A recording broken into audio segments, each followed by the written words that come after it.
इसलिए 5 साल में 5 मुख्यमंत्री बनेगा। एक मुख्यमंत्री एसटी 1 साल, दूसरा साल एससी, फिर माइनॉरिटी, फिर महिला और उसी तरह का दलित। 5 मुख्यमंत्री बनेगा और यहाँ की भाषा संस्कृति होगा और आबादी जितने होगी उसकी भागीदारी होगी। आरक्षण से लेके तमाम चीज के नियोजन नीति, पारदर्शिता होगी, दूरदर्शिता होगी। ये नया प्रयोग होगा और नया इस गठबंधन में नया राह राजनीति का निकलेगा सदन तक पहुंचाने के लिए। क्योंकि जब तक सदन में हमारे लोग नहीं पहुंचेंगे, जहां नीति निर्धारण होता है, तब तक हमारे लोगों को न्याय नहीं मिलने वाला। आधार पर बात करते हैं हम, तो अगर आदिवासी भाइयों को कहते हैं कि तुम अगर अपने आदिवासी भाइयों के हितैषी नहीं हो तो तुम किसी समाज के हितैषी नहीं हो सकते हो। इन 4 विधायक आप देख रहे हैं, नाकारे विधायक, कभी इनको देखा आपने? ये 2024 के लिए तैयारी है बिल्कुल। ये डुमरी से द्वार खुलेगा, डुमरी से द्वार खुलेगा, मजबूत होगा। 2024 में झारखंड की तस्वीर बदलेगी, झारखंडियों की तकदीर बदलेगी। सत्ता ही नहीं बदलेंगे, व्यवस्था भी बदलेगी। जोहार डुमरी उपचुनाव को लेके एक बड़ा अपडेट आया है कि सूर्य सिंह बेसरा जो झारखंड पीपल्स पार्टी के अध्यक्ष है, उनके उम्मीदवार के पलटी मारने के बाद उन्होंने AIMM के उम्मीदवार को समर्थन देने का ऐलान कर दिया है। बेसरा जी, क्या वजह है आपसी जी के पार्टी के उम्मीदवार को समर्थन देने का ऐलान कर दिया है? बेवजह नहीं है, वजह ये है कि तीसरा विकल्प बनाना है। तो तीसरा विकल्प का द्वार जो है ना, वही विकल्प खुला रहता है हर हाल में। सबको लेके जब चलना है, हम लोगों का दिलो दिमाग में था कि डुमरी में हम उपचुनाव लड़ेंगे कोई कैंडिडेट को लेके, ना पक्ष ना विपक्ष, हम तीसरा पक्ष लड़ेंगे। एक संदेश जाएगा, लेकिन हमारा ये टेस्ट मैच होगा, अग्नि परीक्षा होगा, लेकिन आखिरी जो है ना अंतिम होगा 2024 होगा, जिसमें लोकसभा की चुनाव 14 सीटों पे होगी और झारखंड विधानसभा 81 सीटों पे होंगे। हम सोशल इंजीनियरिंग के दृष्टिकोण से देख रहे हैं कि पूरे झारखंड में 14 लोकसभा सीटें हैं, जिसमें आदिवासियों के लिए 5 आरक्षित सुरक्षित हैं, बाकी जनरल है, और एक जो है ना गढ़वा चतरा उधर तरफ एक दलित के लिए है। उसी तरह 81 विधानसभा में 28 आदिवासी के लिए सुरक्षित हैं, 9 जो है दलित के लिए हैं। हम उसी में हम देखते हैं कि कम से कम मुस्लिम प्रतिनिधि आबादी के अनुसार 5 को उम्मीदवार ही नहीं बनाएंगे, हम जिताना चाहेंगे, और महिला प्रतिनिधि कम से कम 10 और बाकी मूलवासी। तो कुल मिला के हमने देखा कि 81 विधानसभा में हम केवल 10 अगर बिना खता खतियान का जनरल के लिए टाउन में छोड़ देंगे तो 10 बचता है, और 70 सीटों में हम अगर ये सोशल इंजीनियरिंग अप्लाई करेंगे, ST SC OBC माइनॉरिटी, तो हमको लगता है 2024 में परिणाम ये होगा कि 70 सीट हासिल कर लेंगे। और जब 70 सीट हासिल कर लेंगे, हमने बहुमत घोषणा भी कर लिया कि हम 5 साल का किसी आज के तारीख में भ्रष्टाचार की स्थिति को देखते हुए किसी भी एक व्यक्ति को 5 साल का मुख्यमंत्री बनाने के पक्ष में हम लोग नहीं होंगे। जब 5-7 गठबंधन करते हैं तो सामाजिक समीकरण भी वैसे ही बनेगा। इसलिए 5 साल में 5 मुख्यमंत्री बनेगा। एक मुख्यमंत्री ST 1 साल, दूसरा साल SC, फिर माइनॉरिटी, फिर महिला और उसी तरह का दलित।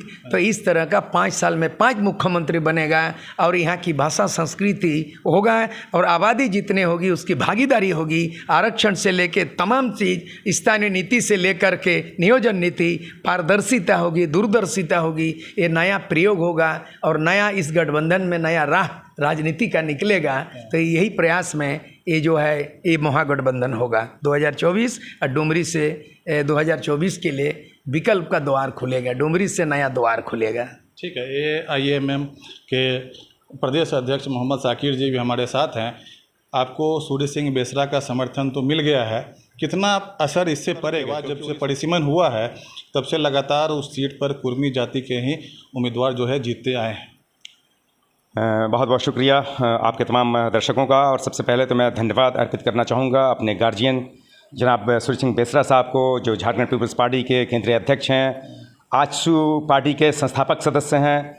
1990 में घाटशिला से आप विधायक भी रहे। आप झारखंड आंदोलन के एक बहुत प्रभावी लीडर रहे। झारखंड आंदोलन में आपकी बहुत मुख्य भूमिका रही, सबसे वाइटल रोल प्ले किया आपने। तो आज उन्होंने समर्थन दिया है हमारी इस पार्टी को। और जो आपने सुना अभी, जो जिस सोशल इंजीनियरिंग के तहत, चूँकि आज इस देश या प्रदेश में आप देख लें, मूल निवासी समाज का जो शोषण और दोहन हुआ है, उनके संवैधानिक अधिकारों का, मौलिक अधिकारों का, उनके कॉन्स्टिट्यूशनल राइट्स को वायोलेट किया गया है, उनके आईनी हकूक़ को पामाल किया गया है। तो आज हमारे वोट से इनका वजूद है, इनका अस्तित्व है, इनकी एक्सिस्टेंस है। लेकिन आज हमारे लोगों के साथ रवैया इनका कैसा है ये सर्वविदित है, किसी से ढका छुपा नहीं है। तो आपने जिस तरह बयान किया कि आने वाले ये चुनाव जो डुमरी का बाई इलेक्शन है वो एक टेस्ट है, हमको तो कहेंगे सेमीफाइनल है। हम फाइनल में 2024 में प्रवेश करेंगे और मूल निवासी समाज जो इसका दोहित और शोषित समाज है उनको सदन तक पहुंचाने के लिए, चूँकि जब तक सदन में हमारे लोग नहीं पहुंचेंगे, जहां नीति निर्धारण होता है, तब तक हमारे लोगों को न्याय नहीं मिलने वाला, इंसाफ नहीं मिलने वाला। ये बात बिल्कुल सही है कि डुमरी में पलायन की समस्या है, विस्थापन की समस्या है, कई समस्याएं हैं वहाँ पर। लेकिन यह बात भी उतना ही सही है कि लगातार जो है झारखंड मुक्ति मोर्चा और कहा जाए तो जो यूपीए गठबंधन पहले था, जिन्होंने अपना नाम अभी हाल में चेंज किया है, उसके उम्मीदवार को ही अल्पसंख्यक समाज का वोट मिलता रहा है। जी यकीनन, निश्चित रूप से हमारे वोट से ही वो जीते हैं। जैसा कि आपने बोला कि बहुत बड़ी आबादी उनकी है, महतो समाज की है। हाँ, हमसे 10,000 वोट ज़्यादा है, 85,000 प्लस हमारा वोट है, तकरीबन 95,000 प्लस उनका वोट है। लेकिन उनके दो कैंडिडेट हैं, आप देख रहे हैं, और वो अपने नेताओं को, चूँकि सबसे जागरूक, सबसे जो राजनीतिक चेतना वाली कौम है, समाज है, वो महतो समाज है, कुर्मी समाज है। आप देख रहे हैं उनके 13 विधायक हैं, 4 मंत्री हैं, उनका विधानसभा अध्यक्ष भी उन्हीं के जाति का है। लेकिन इनको विधायक बनाया हमने है। हमारा तकरीबन 35,000 वोट जेएमएम के जो दिवंगत नेता हैं आपके जगन्नाथ महतो साहब, उनको 35,000 वोट मिला। वो वोट अगर हमारे कैंडिडेट को मिला होता तो हम कम से कम 10,000 वोट से हम लीड करते, हमारा विधायक बनता, पहला विधायक बनता हमारा डुमरी की धरती से। लेकिन जो हमारा समाज है वो गिल्ट फील कर रहा है, अपराध बोध का शिकार है, एहसास जुर्म में मुब्तला है कि हमने बहुत बड़ी गलती की। हम विधायक बना रहे थे निश्चित रूप से, तो इस बार वो गलती नहीं करने जा रहे हैं, वो गलती नहीं दोहराएंगे। नहीं, जो जेएमएम की जो कैंडिडेट है उसके पक्ष में तो दो बड़े मुस्लिम नेता जो राज्य में मंत्री हैं, आलमगीर आलम, हफीजुल हसन, ये सारे कैंप करेंगे। खासकर इनका क्षेत्र तो कहा जाए तो मुस्लिम क्षेत्र में ही प्रचार करने की ज़्यादा संभावना है और उनके लिए वोट मांगेंगे। तो आपका वोट मांगना कितना कारगर? देखिए, जिस 2 मुस्लिम प्रभावी मुस्लिम नेता की बात कर रहे हैं वो अनुकंपा के आधार पर, मैं तो कहूँगा ऑल इंडिया मजलिस इत्तेहादुल मुस्लिमीन का एहसान है उन पे। अगर ना होता, मधुपुर से अगर हमने कैंडिडेट दिया होता, 2019 में हमने कैंडिडेट दिया था, 10,000 वोट लगभग लाया था, और ये भी 5 से 6,000 वोट से जीते हैं। तो ये हम लोगों का एहसान है कि वो अनुकंपा के आधार पर बने हैं। वो उनके अंदर कोई राजनीतिक चेतना नहीं है, कोई ना सेल्फ क्वालिटी है, ना एडमिनिस्ट्रेटिव क्वालिटी है, ना प्रशासनिक क्षमता है। वो एक प्रतिमा समान है, उनका कोई प्रभाव नहीं है। चूँकि आप देख रहे हैं कि जो मैनिफेस्टो जारी किया था हेमंत सरकार ने, जो घोषणा पत्र और निश्चय पत्र के रूप में जारी किया था, हम मुसलमानों के लिए भी उसने आपके उर्दू एकेडमी की बात की थी, मदरसा एजुकेशन बोर्ड की बात की थी, वक्फ बोर्ड की बात की थी, अल्पसंख्यक आयोग की बात की थी, अल्पसंख्यक वित्त निगम माइनॉरिटी फाइनेंस कॉर्पोरेशन की बात की थी, 15 सूत्री कार्यक्रम को लागू करने की बात थी, राजेंद्र सिंह सच्चर कमेटी की रिपोर्ट, उनकी सिफारिशात, उनके रिकमेंडेशंस को इम्प्लीमेंट करने की बात थी। वो कुछ भी नहीं हो, 10% इन्होंने आरक्षण देने की बात थी। कोई भी वादा किया, जो मैं डिमांड नहीं कर रहा, जो इन्होंने खुद वादा किया था, एक भी वादा पूरा नहीं किया। कहाँ है ये अल्पसंख्यक कल्याण मंत्री हैं? कहाँ ये सोए हुए हैं? कहाँ? 4 साल हो गए, एक भी काम नहीं। जो इतनी लिंचिंग हो रही है आप देख रहे हैं। अब तो एक नया ट्रेंड, नई परिपाटी बन गई है कि पुलिस लिंच कर दे रही है अपने थाने में। पुलिस कस्टडी में 3 महीने के अंदर 5 कस्टोडियल डेथ हो गई, पुलिस हिरासत में मौत हो गई। पुलिस ने 3rd डिग्री नहीं बल्कि लास्ट डिग्री टॉर्चर करके मार डाला, और उसको आत्महत्या का रूप दे देते हैं। अननेचुरल डेथ का, यूडी का केस दर्ज कर देते हैं। 20 दिन वेट करा गया। अभी अशफाक खान आपने बरही में देखा, 20 दिन परिवार को आश्वासन दे देगा, आज केस कर रहे हैं, कल कर रहे हैं, परसों कर रहे हैं, करते करते 20वें दिन ये यूडी का, अननेचुरल डेथ का, अप्राकृतिक मौत का, गैर फितरी मौत का केस दर्ज करके, यानी जिसकी हत्या उन्होंने की उसी में जो शहीद होने वाले पे ही हत्या का आरोप लगा दिया कि इसने खुद आत्महत्या की है। नहीं तो लेकिन खुले मन से ऐलान तो कर रहे हैं, अपील कर रहे हैं लोगों से कि आपके उम्मीदवार को वोट नहीं देना है। वो बीजेपी का बी टीम आप लोग को तो बताते हैं लोग।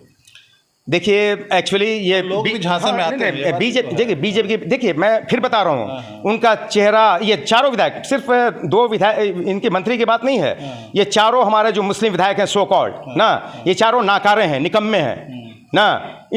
मतलब इनकी कोई सार्थकता ही समाज में है ही नहीं। समाज उनको अपना लीडर मानता ही नहीं, बना देता है, वोट दे देता, मिसगाइड हो जाता, इमोशनल ब्लैकमेल हो जाता। हम चूँकि जिंदा कौम, जज्बाती कौम है, हम इमोशनली ब्लैकमेल हो जाते कि नहीं भाई मुस्लिम विधायक बनेगा तो हमारे समाज का काम करेगा। नहीं, मेरा कहता हूँ कि जो अपने समाज का हितैषी नहीं होगा ना, वो किसी समाज का हितैषी नहीं हो सकता। बाबा साहब भीमराव अम्बेडकर, उनसे बड़ा नेता तो इस देश में मैं नहीं मानता। मैं नहीं मानता। बाबा साहब भीम, आपने देखा कि लंदन के गोलमेज कॉन्फ्रेंस से लेकर पूना पैक्ट तक किस समाज की बात की बाबा साहब भीमराव अम्बेडकर ने? सिर्फ और सिर्फ दलित समाज की।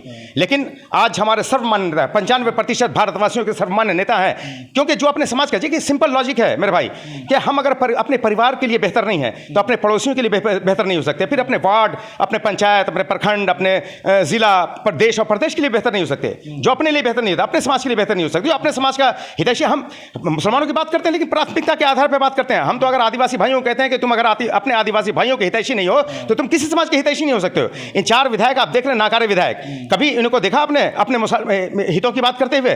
कहीं नहीं है भाई। आपका वादा था, ये हमारी डिमांड नहीं है, आपका वादा था। अपने वादे को पूरा नहीं किया, डिमांड की क्या बात करें? ये चारों नाकारे हैं, निष्प्रभावी हैं, इनका कोई प्रभाव नहीं है समाज पे, समाज इनको मानता ही नहीं है। अच्छा, ठीक है बेसरा साहब, आपसे आखिरी सवाल है कि चलिए समर्थन का घोषणा कर दिए, प्रचार भी जोर शोर से कीजिएगा, लेकिन अभी का जो वर्तमान में चुनाव है, धन बल का बोलबाला है, और दोनों तरफ अगर देखा जाए तो धन बल का कहीं कोई कमी नहीं है। उसको कैसे डील कीजिएगा, कैसे मुकाबला कीजिएगा? जनबल और मनोबल, जनबल और मनोबल से आगे धन बल नहीं टिकेगा। धन बल बिकेगा और जनबल और मनोबल टिकेगा। यही बोल रहे हैं। मतलब ये 2024 के लिए तैयारी है? बिल्कुल, ये डुमरी से द्वार खुलेगा, डुमरी से द्वार खुलेगा, महागठबंधन मजबूत होगा। 2024 में झारखंड की तस्वीर बदलेगी, झारखंडियों की तकदीर बदलेगी। सत्ता ही नहीं बदलेंगे, व्यवस्था भी बदलेंगे। चलिए ठीक है, आप दोनों का बात करने के लिए बहुत बहुत धन्यवाद।